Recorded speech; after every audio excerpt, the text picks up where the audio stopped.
the most beautiful parts of the world. We're going to show you why it's one of our favourite places to visit in Australia. We've just arrived at Mettams Pool. All of the beaches in Perth are pretty spectacular, but this one's special because you can snorkel. So we've hired some snorkels and are going to go meet some fish.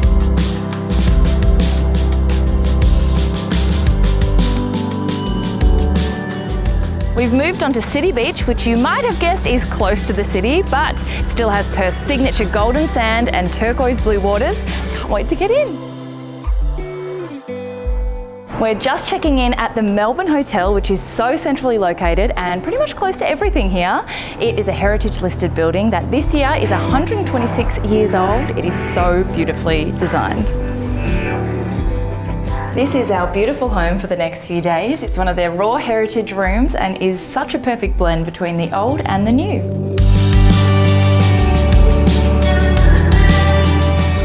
We've popped into Kings Park, which is a beautiful botanic garden right in the heart of the city. It's so amazing to get a dose of nature so close to town.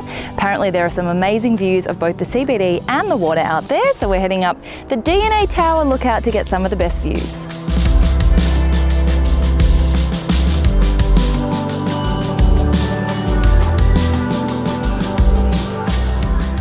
This is Elizabeth Quay, which is again so close to the city. You can jump on a ferry to go on so many different adventures, or you can just get a bite to eat or a drink by the water. And we're off for lunch.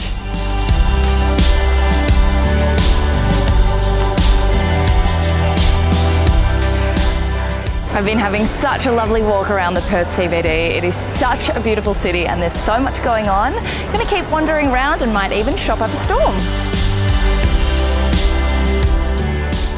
Perth definitely has the beaches, it also has the city, but it has its very own nightlife. We're off on a rooftop hunt tonight, and first up is the Reveille.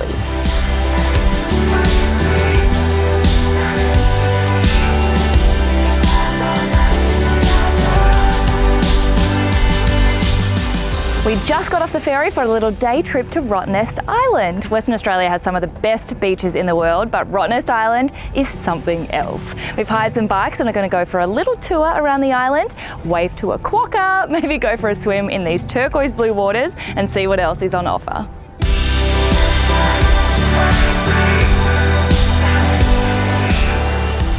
We're on the island for lunch and have heard the local seafood is pretty incredible, but what a better way to enjoy it than with a catch and dine experience. Here with Rottnest Cruises, we actually get to go out and help catch some crayfish, and then we enjoy a 7-course seafood lunch. After which, we get to snorkel in these perfectly turquoise blue waters, so come with us for a cruise.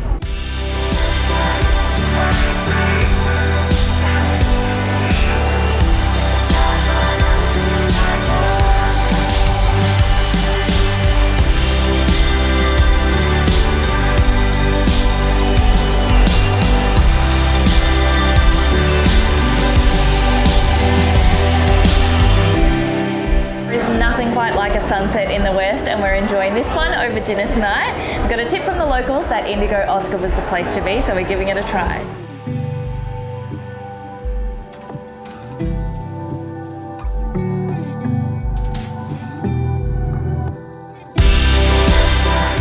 It wouldn't be a trip to Perth without a visit to the wine region, and this is the only place in Australia where you can get from a capital city to an award-winning wine region in one day by boat. So we are jumping on board with Captain Cook Cruises and doing their Swan Valley gourmet wine experience and heading to Sandalwood Wines.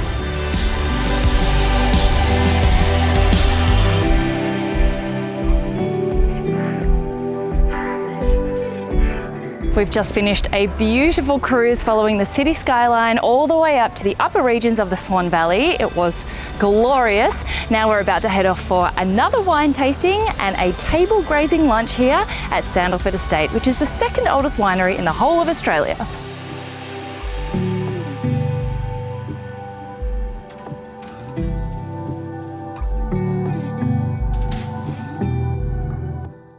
I hope you've enjoyed exploring beautiful Perth and its surrounds with us and can see why it's one of my favourite places in the whole of Australia.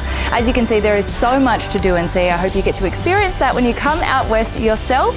Make sure to subscribe to the Where Next channel so you can see where Jetstar can take you on your next adventure.